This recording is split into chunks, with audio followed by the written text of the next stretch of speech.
I'm Jeannie Ralston. I'm the founder of NextTribe. And, you know, I love to do these Thursday author events. We not do it every Thursday, but as many Thursdays as we can. And people are so welcome to drop by and ask questions about our authors. Today is a very special author for me because I've known of Christine Grillo's work for a while. Christine has written for NextTribe, and in fact, she has written what I consider my favorite story that we've ever published. And I've shared that when I've been promoting our event here.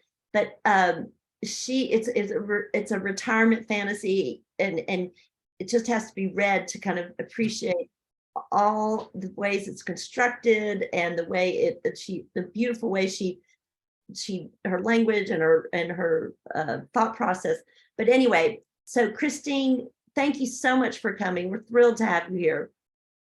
Yes, thank you so much for having me. And I should just say also, thank you for being such a great editor all these years and for assigning me such great stories. Oh, well, my pleasure. With a writer of your caliber, it is my pleasure. So let me just tell you a little bit about Christine, and then she's going to read a bit for us. Oh, somebody has, okay. So Christine she's a writer and editor covering food systems, agriculture, and climate change, whose nonfiction has been published in outlets such as the New York Times, The Atlantic, City Lab, Audubon, NextTribe, we're in there with the biggies, and Real Simple. Her short fiction has appeared in Story Quarterly, The Southern Review, and LIT. So you've got a great writing background, and this is your debut novel. And I feel such such pride in this. When I heard you were getting such a good book deal, it just made my day. I mean, I'm so thrilled for you. So Christine's going to read to us a little bit from her book, and then we'll talk a little bit. But as you have questions, you can write them in chat, and we'll call on you later to ask them directly to Christine. So as Hestia Strikes a Match is about love and friendship, and the backdrop is the new American Civil War, which is an incredible combination of love, friendship, and intense politics, but she pulls it off beautifully. So could you tell us, read us a little bit about from your book? Yes, absolutely. I'll just start from page 1 because I think page 1 spells out what we're up against here. So I'm just going to start there. 2 months after the war began, I found myself single, abandoned. I was shaken, a little manic, already lonely.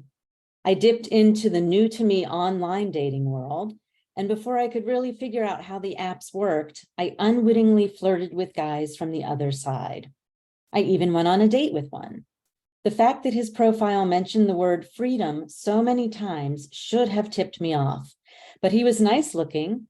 And let's be honest, loneliness is its own form of brain damage. Some apps screened out the Confederates, so I started to use those exclusively. Within a few months, I had a short list of men who'd hearted me back, whose grammar was good enough, and who seemed like solid unionists, but not too fanatical. I wasn't exactly looking for the love of my life, or maybe I was. Per usual, I didn't really know what I wanted. I knew that I didn't want to fall hard for anyone because I could still remember that when you fall hard for someone, everything is awful. You don't sleep. You ask yourself too often, does he love me as much as I love him? Am I sexy? Am I interesting? It's nice to have new relationship energy, but it's a lot to manage. I was neither sick enough nor well enough for that kind of nonsense. Then I saw Ethan's profile and I thought, this could work. In his pictures, he looked fit and handsome with wavy hair, but I knew I wouldn't be in danger of falling too hard because he'd written, I'm doing my utmost to live life to the fullest.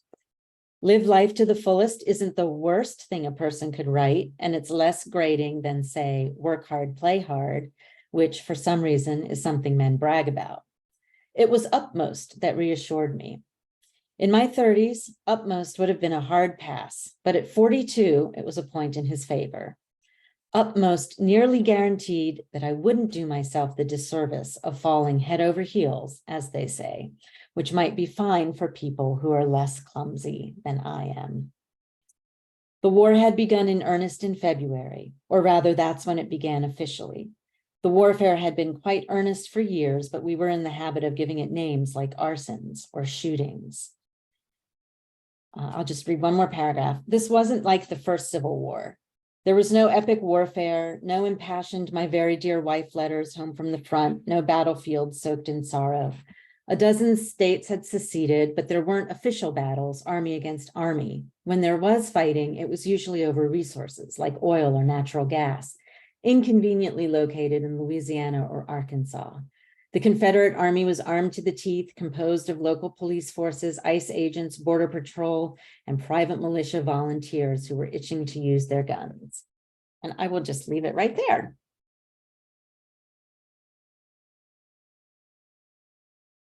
I'm muted. Oops, I muted Yes. myself so you could hear. There you go. It's just amazing when it was such a way to begin, because of course, when it's so close to what could be really going on that you kind of shudder. And the juxtaposition of like looking at the dating apps and the Civil War, a new Civil War, that like really grabbed my attention from the beginning. And I just want to ask about when you started writing this, because was there a certain thing, obviously maybe Trump's election, I don't know, that kind of spurred the idea of this kind of backdrop for the book? Yeah, absolutely. I think that this novel idea came to me, it was probably in 2018 or so. It was right in the middle of the Trump administration. And I had reconnected with someone who I had known in New York and been very close with in New York, a very good friend. And we hadn't spoken in about 15 years. And we were having this phone conversation and it was going really nicely. And then all of a sudden he used the word sheep to refer to some people. And I thought, uh-oh. And then he went on and used another word, something about, he might have used the word libtard. That might have been the word. And as soon as he said libtard, I was like, oh no, he has misunderstood. He thinks I am in agreement with him.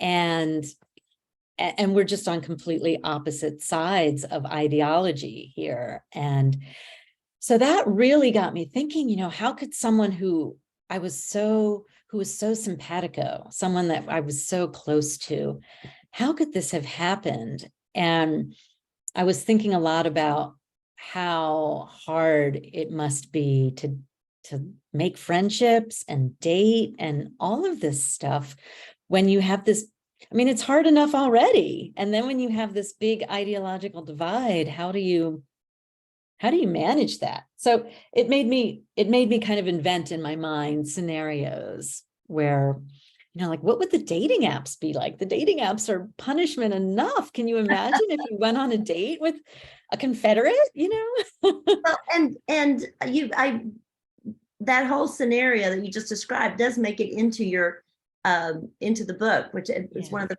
fascinating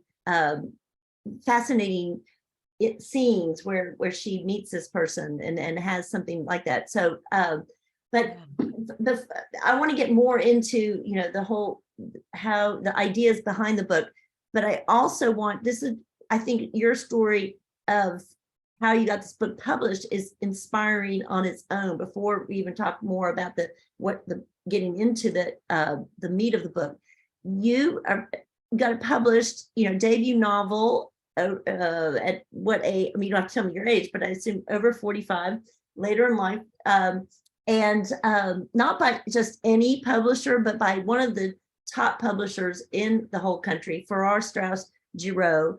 So you need to tell us how that happened. How did you find your way to such an esteemed publisher? Yeah, well, I will say it took a really long time. I I wrote the book probably in 3 years, but then I was showing it to agents, looking for an agent, and I was not getting a lot of interest. And one person who I really, really respected said something like, it's not rom-com enough, it's not dystopian enough, and it's not literary enough. She said, I wouldn't know which shelf in the bookstore it would go on. And that was a really discouraging moment for me. But fortunately, I had a good group of girlfriends who said, just ignore, break up with that person. Don't talk to that person anymore. You need to find someone else who gets it. Right. And so I did. I spent months. I had a goal of I would email 4 agents a week. So every morning I would email one agent and ask them if they would be interested in reading my novel. And I gave myself Fridays off. And then eventually someone was interested, but she wanted to see some rewrites. So I rewrote a section of it and sent it back to her. And by the time I did that, she was already so booked up that she couldn't take me on anymore. And then, but she said, I have this young colleague, maybe you could, she's interested. So we ended up connecting, and that was great, the younger colleague. And she was so great. But, with publishing, there's so much to do with timing. This was probably November, early November. And Of what year? Of 2021. Mm-hmm. And she said, we can't shop this book around at this time of year. So we're going to have to wait until late January, which we did. And then thankfully, she's so good. And it got picked up really quickly by FSG, which was great. So by like February 11th of 2022, we had. Yeah. Well, I want to know when you were sending notes out to agents, how did you describe the book? Because the person who said it's a little bit rom-com, it's a little bit dystopian, it's a little bit, it's very literary in your writing. So, but how did you describe it when you were sending? Yeah, I think I described it pretty close to the way the book jacket copy reads, that there's a 40-something woman looking for love and friendship during the Second Civil War, and that it's set in the present. And yeah, I mean, looking for an agent is really brutal. and I did sort of change the letter every time I sent it out, and just tried to tweak it a little more so it sounded a little more like marketing friendly. Right. Something they could get put on the shelves. Now, are you worried? Is there any worry about that this might not do well in the South, or because the South succeeds in this book? Yeah, that's a great question. I am a little worried about it. I grew up in Richmond, Virginia, which is, I know a lot of people think that's sort of the South light, but it was the capital of the Confederacy for 4 years. So I am a little worried, but I think that there are different pockets of ideologies all throughout the country. I mean, there's no such thing as like a red state or a blue state. They're all purple states, and there are readers of all types in every city. So I guess one of the things that worried me is I don't want people to think that I'm making light of a civil war. Like, I think because so many people say, oh, this book is so funny. It's like, okay, I never thought of myself as funny, but it is funny. Civil War's not funny. but that's what I think. And I felt like the war, the main action wasn't not directly with the war. The main action is this search for love, and these friendships. Several women are developing. So, and it made me think, I wonder if you could have written a book like this, but not have the civil war as even a backdrop. Yeah. I mean, Do you Yeah, think?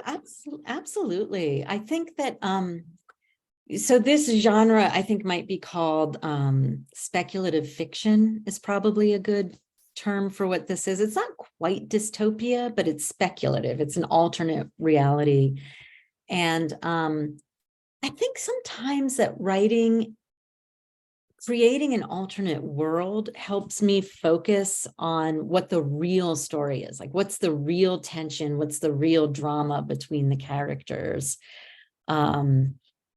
So yeah, I think this story could exist absolutely without the war going on, but the war just makes it a little more, it ratchets up the tension. Yeah, I was gonna say the stakes are higher, plus the emotions, are deeper because I think the main character, Hestia, has been looking, I mean, she lost her husband because of the war.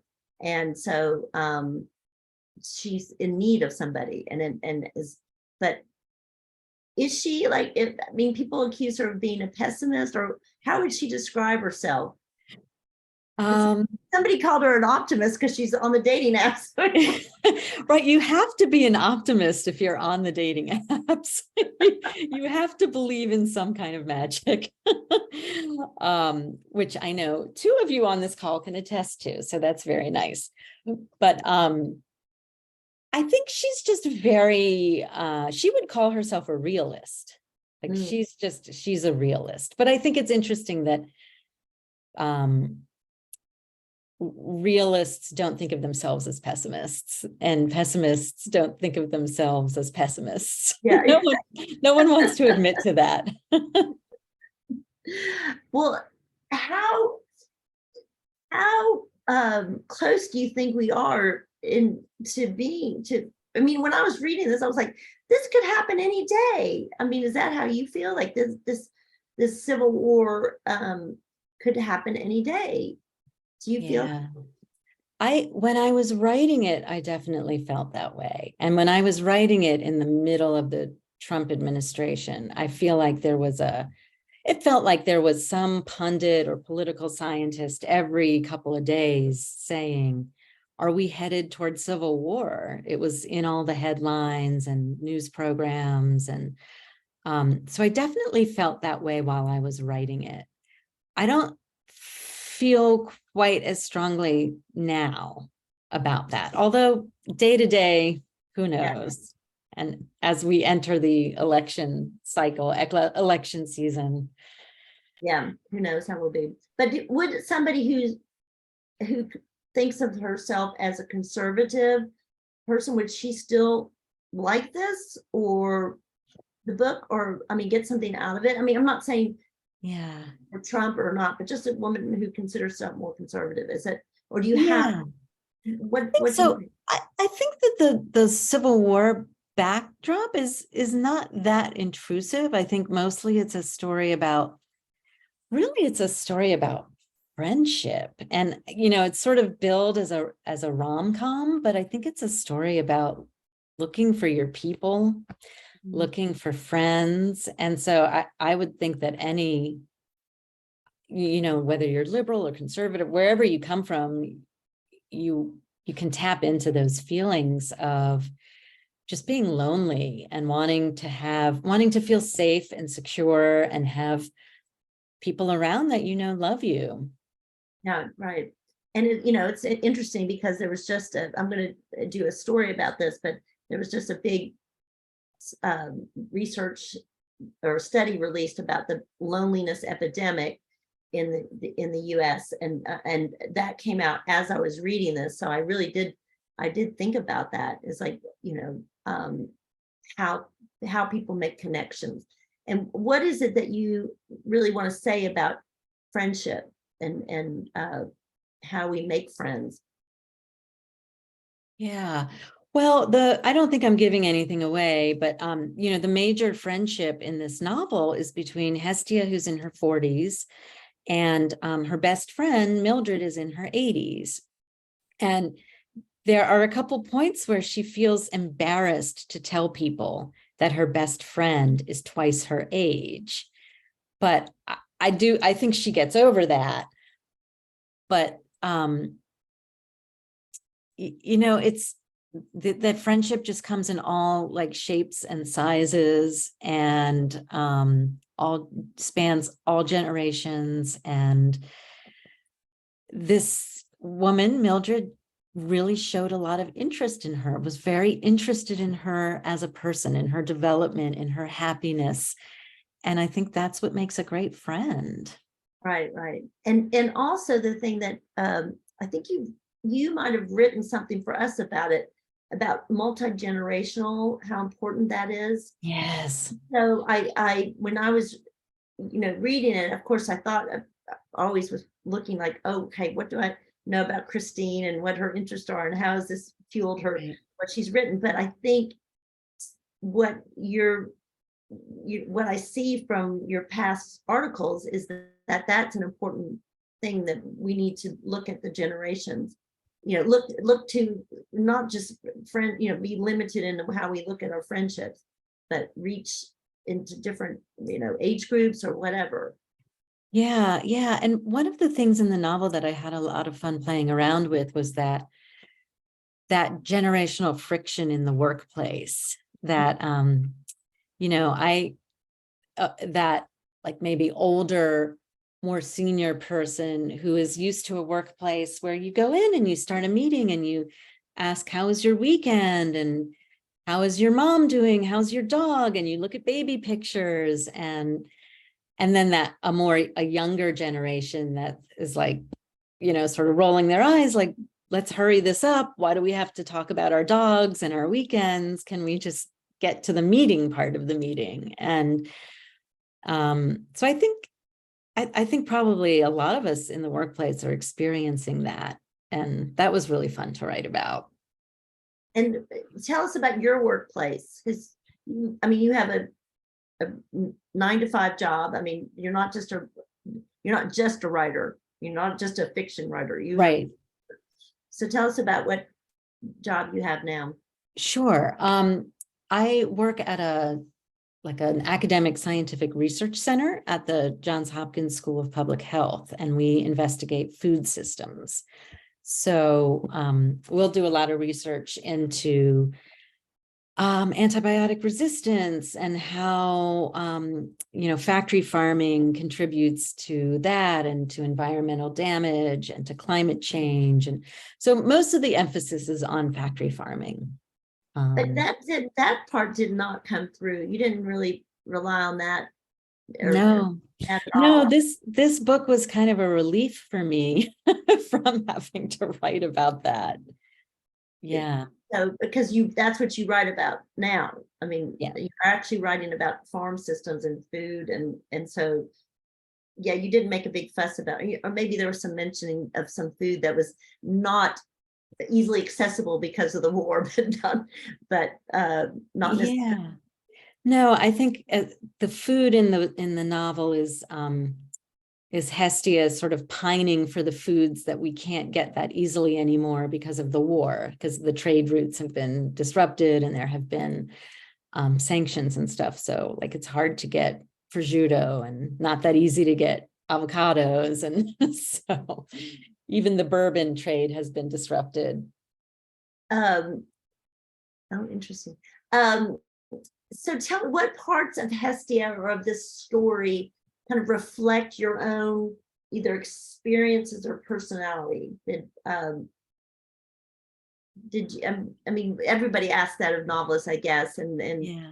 I had one novelist who said, well, actually, I'm known for all my most people say, no, it has nothing to do with my real life. But I had one woman I was interviewing recently. She's like, my novels are known I just basically take exactly things that have happened to me and use them. So that's why I always like to ask that. Well, I think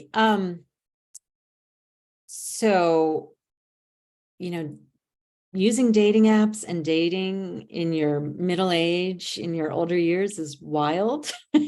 And so I do have, some, I wouldn't say that, none of the boyfriends in the novel really match up with any of my experiences, but the flavor is definitely there. And what was I going to say? I think that Hestia's personality, I like to tell people that she's kind of the worst version of myself. She's like, she's immature and impatient and kind of unforgiving and very easily frustrated. And that parallels me when I'm at my lowest. So writing this was a fun way to just like be my brattiest, most frustrating self and just channel that into the book. And but she had a pretty good sex life. Of course, I keyed in on that. I'm like, yeah, she did. And actually, for months before this book came out, I was just so anxious, like, oh my God, my parents are going to read this book. My parents are going to read this book. And my mom has started reading it, and I asked her what she thought, and she said, well, it's quite spicy. And I said, well, just tell yourself it's fiction. It's fiction. She said, I know, that's what we're saying, because she and my dad are trading it back and forth. Oh, they couldn't get 2 copies? No. Well, I'll be interested to hear, because there's one particular, and I don't know if some of the people on the call have read it, but there's one particular guy that she's sort of, it's not really dating, but he just comes over to her apartment and takes care of her. So I want to know, what is that based on any, I have to know if that's based on any real life experience. Any personal experience. Well, it is actually based on God, this conversation probably happened 15 years ago, maybe 10 years ago. I was talking. Everybody, you'll have to read the book to know what we're talking about. There's this interesting whole. Yeah, I think it's chapter 6, maybe. Oh, we're going to go right to chapter 6. But I was having lunch with a friend, and she told me about this man in her life who would come over to her house and do this on a weekly basis. And I just thought, that is the most amazing thing I've ever heard. And I'm going to save that. I'm going to put that in a book someday. Oh, good. And which I know people will now be really wanting to read it, because it's just so interesting. I had 100 questions, and like, if I were talking to Hestia, I had 100 questions about reciprocation, maybe, or something. Yeah. No, and I think that's what was so weird. And in the story that my friend was telling me, I was like, and that's it. And then he just goes home, and yeah, that was it. It's crazy. So have you had a life where you've kind of saved little things like that? Have you, when you're writing, you actually write them down, or they're somewhere in your brain? Or I think if when they're really interesting, they stick. I don't need to write them down. When they're really juicy, they stick. And I can just like think about that juicy tidbit for, days and weeks on end. And it'll end up somewhere in a book. Yeah, but yeah. And actually, that's something that some way that I've evolved as a writer over the years is, when I was younger, I used to, every time I had an idea or I heard some turn of phrase that I loved or something, I would rush to write it down. And then it can be very overwhelming, because then I would have this file full of, or this notebook full of things. What do I do with all this stuff? And I just started thinking, if it's important, if it's really good, it'll stick. I'll remember it if it's really good. Sort of like when you're trying to remember something and you can't remember it, but then you're like, it's going to come to me. If it's I think there's some saying like, well, if it's not a lie, you'll remember it. Uh, or if you just stop working so hard to remember it. Yeah. Then And at this point, you know, my memory, I'm so forgetful that I think I probably forget a lot of things, but it's in there somewhere. It's coming out in some form or another.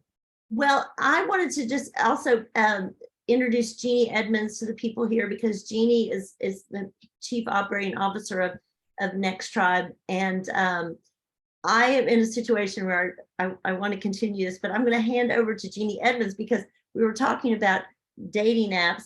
And I actually met somebody through a dating app. And after we'd set up this whole interview, his son came into town for this day. So I have to go to dinner, but I'm going to just hang. Jeannie Edmonds is a great interviewer. She's she's been in TV for a long time. So I wanted Jeannie to finish up. I'll hang out for a little bit more, but I just thought Jeannie could take over and talk to Christine more about her writing process or her background or the book. So please welcome Jeannie Edmonds too.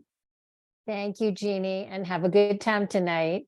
And Christine, I'd like to take you back to something. And by the way, if anybody in the group has any questions, please put them in the chat and I'll ask for you. Christine, I want to take you back to where you just made a passing comment about how the story came to you.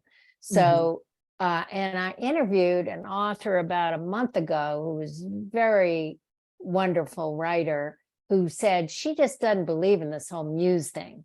You know, she just doesn't go there. She's like very much on the paper. I've got an idea, I'm going to write it. How is it with you? Do you believe that there's a muse that speaks to you and gives you ideas?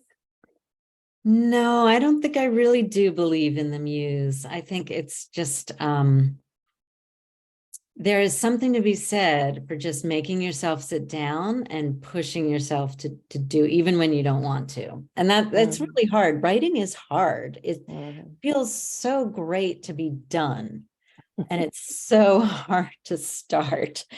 And, but one thing I will say is that a couple of years ago, I had to give up drinking coffee because it was just making me so anxious and uncomfortable. And I tell people that was like the hardest breakup of my life, because coffee and I were in love for about 30 years and then we had to break up. And so now I don't drink coffee, but every now and then when I get really stuck in my writing, I will have a little bit of espresso, and it really does. It's like the muse has just come and entered my body. Oh my goodness. Yeah. Yeah. I think, well, the coffee brings a muse, or the coffee gets in the way of the muse, or the coffee. No, it brings the muse, brings the muse. Yeah. What about other substances like cannabis? I mean, some people like go out there with psilocybin cannabis, other alcohol, you know, a lot of famous writers drank a lot.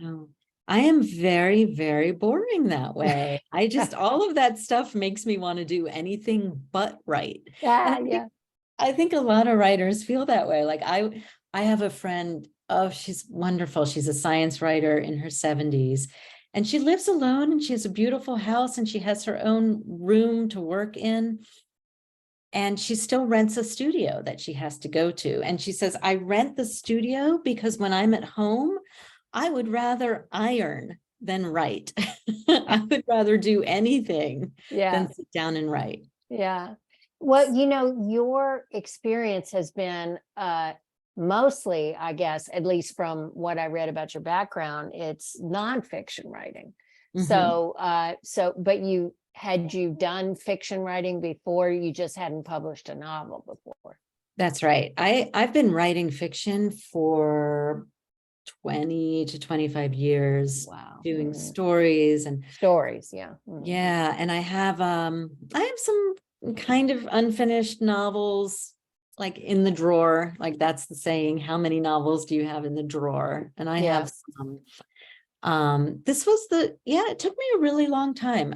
I just, you know, I have a lot of good friends, and writers can be very competitive and jealous, but I think that my friends have been genuinely happy for me because they've seen how long it took. that it, and just a lot of, you know, like sometimes you just have bad luck, like your agent just goes off the rails, or, you know, something happens in the world that all of a sudden makes your book inappropriate, or I was so worried last year. So I sold my book in February of 2022. And then a week or two later, Russia invaded Ukraine. And I thought, oh my God, this is going to derail everything. This is, you know, like, right. I don't know how, but this is going to derail everything. Yeah. And so you just By the time with a major publisher, though, it's going to be many months before it's going to be launched anyway. So you probably had a little window there. You could have. Yeah. Well, when I met my editor, she said, we really want to get this published quickly. And quickly to them meant 14 months. My goodness. Yeah. And did they make you pay for the editor, or did they pay for the editor? Because I've talked to best-selling authors who now have to pay for their own editors now, the way publishing has come. Yeah, well, it's tricky. So their in-house editor, I did not pay. That came with the deal. Good. But I did end up paying to have I guess what we would call a sensitivity reader or an authenticity reader. Yes. So I did pay for that, just to make sure, because there are, you know, it's always a good idea to try and think with your book, like what could possibly offend people here? Yeah. And then find someone who can read and tell you, is this offensive? Yeah. Yeah. Well, even more true in 2023 than it was in 2018, you know, and because it is a fine line between, like, you know, speaking to the woke crowd and speaking to people without hurting feelings and without embarrassing yourself as a writer. So I get that. I think this whole idea of a sensitivity editor is new. I don't think they had that 10 years ago in publishing, did they? No, they didn't have that. No, it's very new. But I think it's good, you know, because I think that I know people who are writing stories with disabled people, just characters in wheelchairs, and you need someone in a wheelchair to read that and tell you, first of all, are you using the right language? Are you telling a story that makes sense? But then also, you know, who knows? There might be words that hurt feelings, and no writer wants to hurt feelings. Yes, right. Well, maybe some did. I don't know. Although, you know, having just gone through this experience myself with my own memoir, people don't necessarily want you to tell stories that make you look bad or make them look bad by association, right? It's like, it's a very tricky thing to be a writer.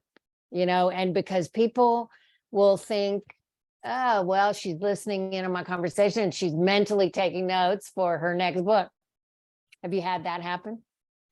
I haven't had that happen, but I have a very dear friend here in Baltimore who writes a lot of memoir, and she writes about her kids sometimes. And I think there have been moments where her kids have pushed back. Mostly they're fine with it because they're used to it. But I wonder about that with my kids. If I were working on something that featured any sort of character who's a child, are my kids going to read it and think that it's about them? Yeah.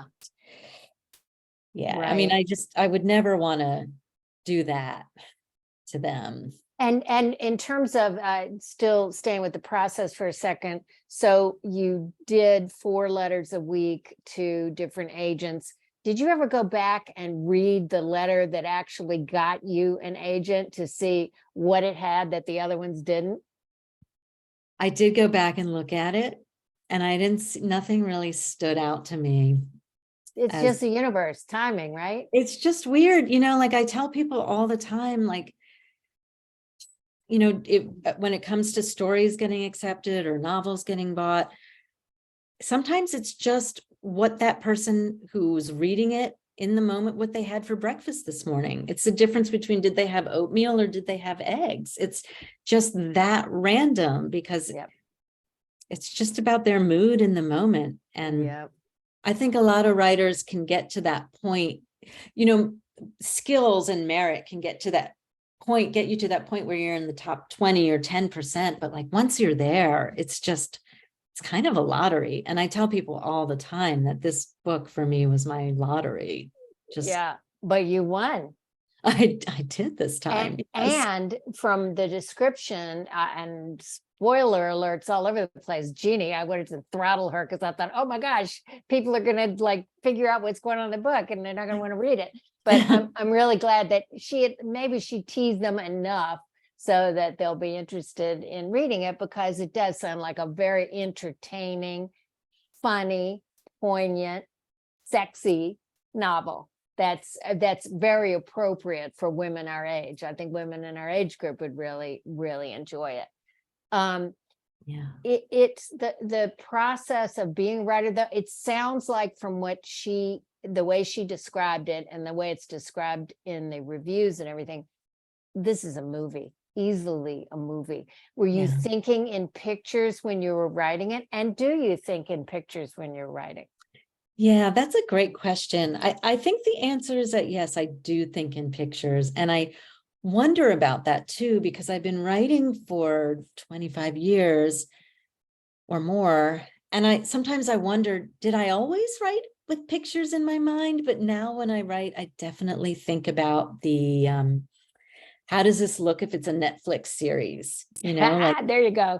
And actually one thing that I did something I do often is when I get stuck on a character, I try to imagine who's playing them in the movie, and imagining that actor or like a character from another movie really helps me figure out that. But then I was on a panel a couple of weekends ago with another writer who said one of the tricks that she uses is, you need to know your character really well. And she says, I start with the question, would this character sit in a beanbag or not? Interesting. Right. And I think that actually does say a lot. Would you sit in a beanbag? And it changes over the course of your life. Who would play Hestia? Oh, my first pick for Hestia is Aubrey Plaza. She's Very interesting actor. Yeah, she's a little young for it, but or I thought maybe Tina Fey. Tina Fey. Another juicy one. Very interesting, very talented, a very talented comic actress, but I think I've seen her in some drama before. She has a wide range. Yeah. How did you come up with the name Hestia?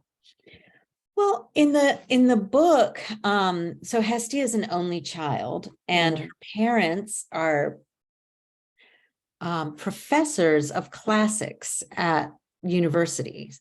And so the mother is really into the Stoics, and her father is really into the Spartan history, Spartan culture. And so naturally they gave their daughter a Greek name, and Hestia is a Greek goddess who's associated with the hearth and the home.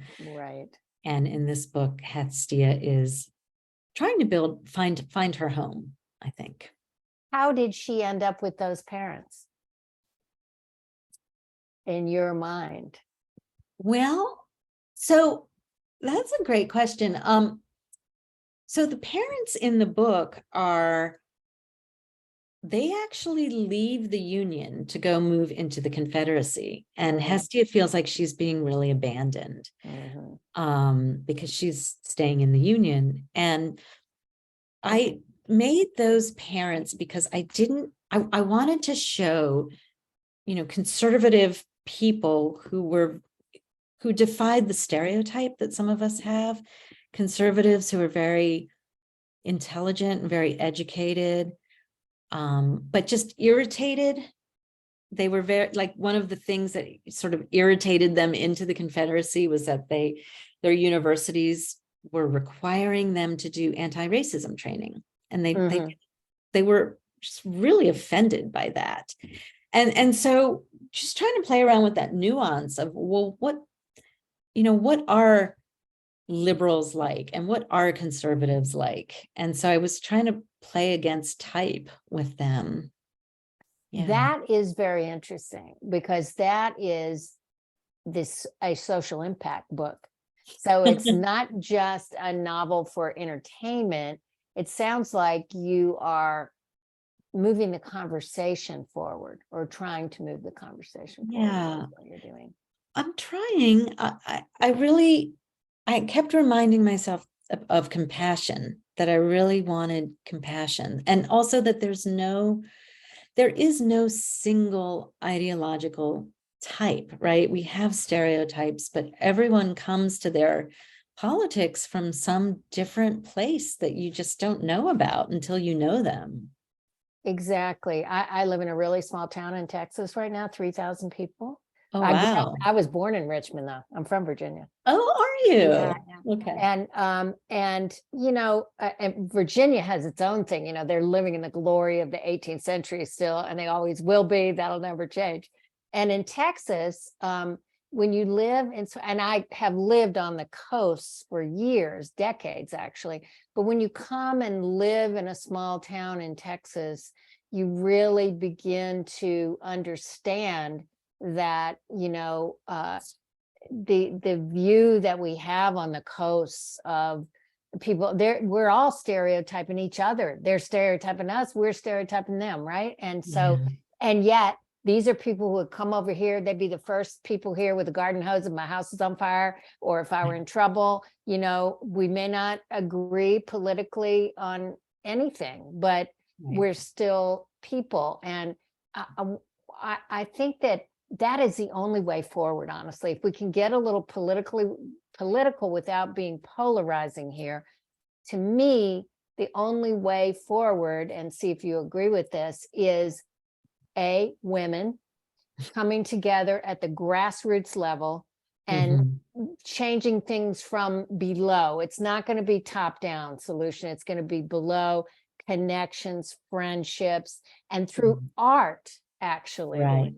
You change minds so much more than through the news. I agree. I think like TV shows, movies, books, they all have so much power. Music. To give people a way into that compassion, to see other people as opposed to like a statistic. Yeah. It's especially music, because one of the things I was thinking about Dolly Parton. You know, why doesn't Dolly Parton run for president? Everybody loves Dolly Parton, right? Oh my Everybody God. loves her. I wish she would. That'd be amazing, right? That would be amazing. Yeah. But anybody can go to a Dolly Parton concert and have a great time and just enjoy her persona, her song. She's a super talented songwriter. But there are lots of musicians who are that way, who really span the age, the generations, and political spectrum, and everybody comes together. And there's been research on the brain, you know, how brain patterns synchronize when an audience is listening to music. I was just listening to a TED Talk today about speaking. And when you give a speech, when you're really engaging your audience, they're getting onto your brain level. There's like some kind of like equilibrium happening there. Some kind of synchronicity. Yeah, synchronicity. Exactly. So I think that I applaud you for having not just written a rom-com, but setting it in the reality of today. And I say reality air quotes, because what is reality really? But setting it in a very familiar setting to all of us that some may be really fearful of, and yet you're able to find the humanity in it, the joy in it, the fun in it, so to speak. Yeah. Well, thank you very much. Tell me what's next for you. I mean, we have about 9 minutes left if anybody wants to ask any questions. I'm working on another novel now. It's a little different. It's going to be set on the eastern shore of Maryland and Virginia. And it's going to have more of that like food and farming flavor to it. And it's the protagonist is going to be closer to my age. She's going to be in her 50s, and she has young adult children who are starting to leave home. Mhm. And Are they launched? Or are they having trouble launching? no, they're not launched yet. They want to leave and go far, and she's Mhm. struggling Mm. that because the world is a little dangerous. It's another kind of speculative fiction where the world is just a little more dangerous, and so this dilemma of having kids leave home is more intense because of how much more dangerous the world is. And where is the speculative fiction section in the bookstore, my dear? Yeah, exactly. I haven't seen that shelf. Tell me. No, I don't think it exists. I think it's just fiction. I think it's just fiction. Yeah, but I feel like there's a lot of speculative fiction I out think there. there is too. There should be a shelf. I don't understand it. Yeah. And I think women are writing a lot of it. You know, Mhm. Emily St. John Mandel wrote Mhm. the Station 11 and Sea of Tranquility. Those are Mhm. both very speculative. Mhm. I think there's a lot of women who are playing around with alternate realities. Isn't it funny that, or funny, maybe it's not funny, but isn't it beautiful that women in the time that we're living in, and maybe going back 50 years, now have enough time to actually write when the writers used to be all men, right? And so now we're hearing women's voices more because they're being encouraged to do things more than being teachers, more than being nurses. They can actually take time to write and actually be a writer, be a poet. Yeah. I think that's going to change the world. Yeah, I hope so. I mean, I think the readers of the world are women. Yes. You know, it's people are the people who read are women. So Here's a beautiful comment to you, Christine. You are such a lovely, honest, intelligent speaker. I haven't read your book yet, but will make it my next read. Thank you for your interesting, insightful perspective of the writing and publishing process. What a beautiful comment. That's yeah, nice. I thank you should so like much. take a screenshot of that and I'll send that to you so you can keep that. Okay. It's always nice, when people appreciate what you do, because you do, as a writer, you're in a vacuum, you're in your little room, you don't know how people are going to respond to it. You just put it out into the world. It's like a piece of art. You don't know how people are going to react. And it's not, I'm not talking about the commodification or the commodity of a book or the marketplace of books. I'm talking about the marketplace of ideas, really. Right. And art, really, because artists who create art are just compelled to create art. They have to put it out in the world. There's nothing's going to stop them. And it seems to me that you're that way too. You're not just resting on your laurels of your first debut novel with FFG. You're going out there with another book, and because maybe it's given you some confidence, huh? Yeah, I think it has. But, I keep thinking about what you were saying about, women having time to write and women writing. And I do think it's interesting that so many readers are women, that it's shaping like the demand and the interest in what we want to read is sort of shaping who gets to publish. And I think it's great because I remember even being in college, reading a lot of men who were not very nice to women in their novels. And I think, thank God we don't have to read those books anymore, that there's an alternate novel to read, being written by women with a woman's sensitivities in mind. And, maybe that will change culture. Maybe that will have some effect, that we can become a gentler society.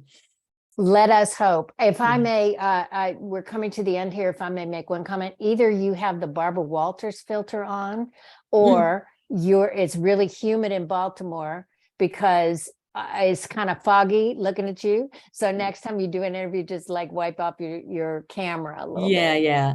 I Like, think that might be the blur the background. so the Yeah. blur is blurring your face too. Is it?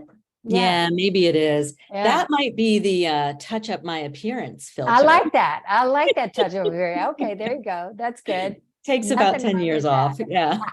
Nothing wrong with that.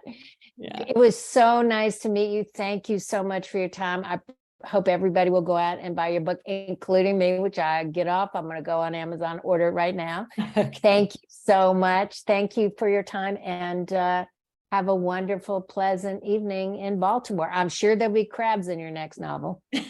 Yes, there will be actually. Okay, All right. very Thanks good. very much, Jeannie. Bye, Okay, see everyone. you. Thank you. Thanks, everybody. Bye-bye.